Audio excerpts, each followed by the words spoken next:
mapapasa iyo ang taong matagal mo nang gusto o mapapasa iyo ang taong matagal mo nang lihim na minamahal at hanggang ngayon ay hindi pa rin napapasa iyo. Hello mga guys, kumusta kayo? Panibagong araw, panibagong video na naman tayo. And sa araw na ito ay isa na namang video ang aking tuturo sa inyo ng simpleng gabay o simpleng pamamaraan na makakatulong sa atin. At bago ang lahat, gusto ko lang mag-disclaimer sa mga taong hindi naniniwala at hindi gusto ang mga kagaya nitong video.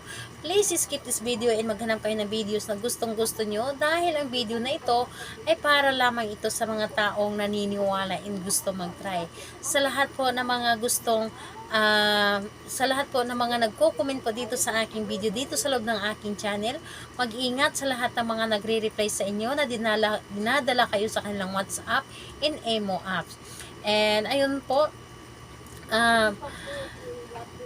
gusto nyo ba na mapapasa iyo ang taong matagal nyo nang gusto at hanggang ngayon ay hindi pa rin napapasa inyo? Ito ang inyong gagawin upang maangkin po ninyo ang taong matagal yun ng lihim na minamahal, matagal yun ng gustong makasama, matagal yun ng gustong maging karelasyon, and hanggang ngayon ay hindi pa rin ninyo magawa. Gawin ninyo ito upang yung taong yun ay sila po mismo ang lalapit sa inyo o di kaya magpakitang galaw upang ipakita din sa inyo na may gusto din siya sa iyo. So ito ay pwedeng gawin sa parihas ang kasarian, babae ito babae and lalaki ito lalaki. Siyempre naman sa ating babae at lalaki na nagkakagustuhan. So dito po, pwede ito kahit na kayo ay magka-LDR at magkalapit sa isa't isa.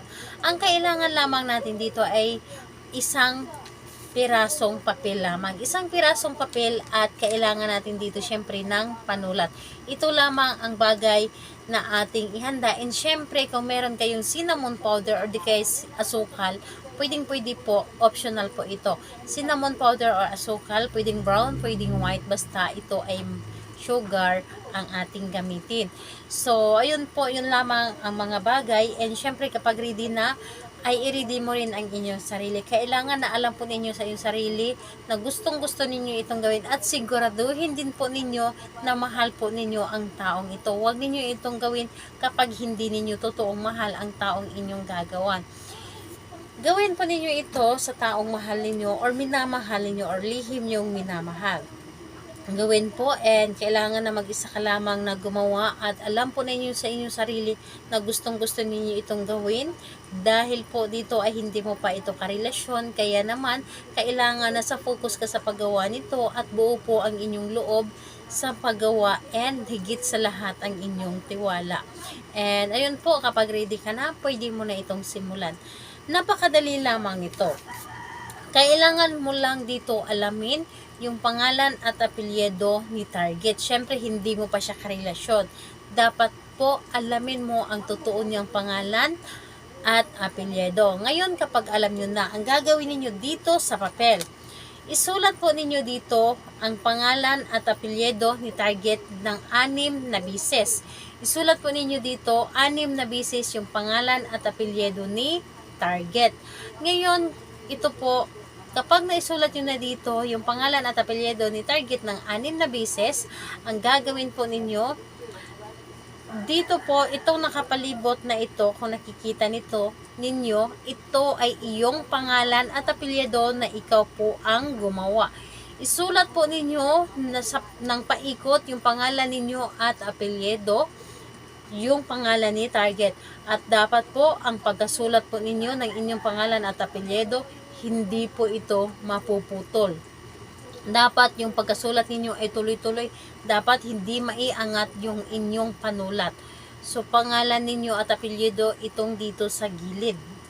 So, ayun po. Kapag naisulat ninyo, dapat po ay mailalak po ninyo yung pangalan ninyo at apelyido kung saan kayo nagsimula. Dapat ay mailak din po dito.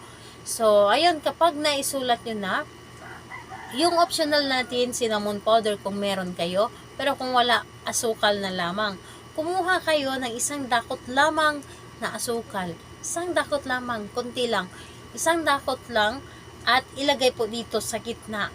Ilagay sa gitna at ipahid dito sa kanyang pangalan at pangalan mo. Ipahid po ninyo dito lahat. And habang pinapahid ninyo yung asukal dito sa gitna ng kanyang pangalan at apelyido, paulit-ulit ninyong sasimbitin yung kanyang pangalan at apelyido at sabihin po ninyo, ako ay iyo magugustuhan at maaangkin kita. Agin po pangalan, apelyido, ako ay inyong magugustuhan at maaangkin kita. Habang pinapahid ninyo ang asukal dito sa kanyang pangalan. Ngayon, kapag natapos nyo ng ipahid, ibalot nyo lamang ang asukal dito sa papel. Kailangan na wala pong matapon. And ayun po, pagkatapos kumuha din po kayo ng isa pang papel ibalot upang hindi po langgamin at ilagay ninyo ito sa lugar na hindi po pakialaman ng ibang tao. Pwede sa loob ng inyong cabinet, pwede sa inyong drawer, kung saan na pwede ninyong ilagay. Pwedeng kung meron kayong garapon, ilagay ninyo ito sa garapon, hayaan ninyo ito doon hanggat sa maramdaman ninyo na ito ay gumana na ang inyong ginawa. So, ayun po, kailan ito pwedeng gawin at kailan ito pwedeng kunin. Gawin ito sa araw ng Tuesday and Friday, and pwede rin naman ito sa ibang araw kung malakas talaga yung energy ninyo sa paggawa. Dahil sa paggawa ng ritual, wala po ito sa araw. Ang pakiramdaman lamang ninyo is ang inyong sarili at yung energy ninyo na para bang hinihila kayo na gawin ang isang ritual. And ayun po, kunin mo lamang ito kapag naramdaman mo na ito ay gumana na ikaw po mismo ang makakaramdam sa inyong ginawa. So, ayun po, sa lahat ng gustong magpa-shoutout, mag-comment lamang po sa baba para ma-shoutout ko kayo sa next video. And sa lahat po ng gustong mag-comment or magtanong, mag-comment lang din po sa baba para ma-replyan ko din po kayo. Salamat po sa inyo. Bye-bye everyone. God bless us all.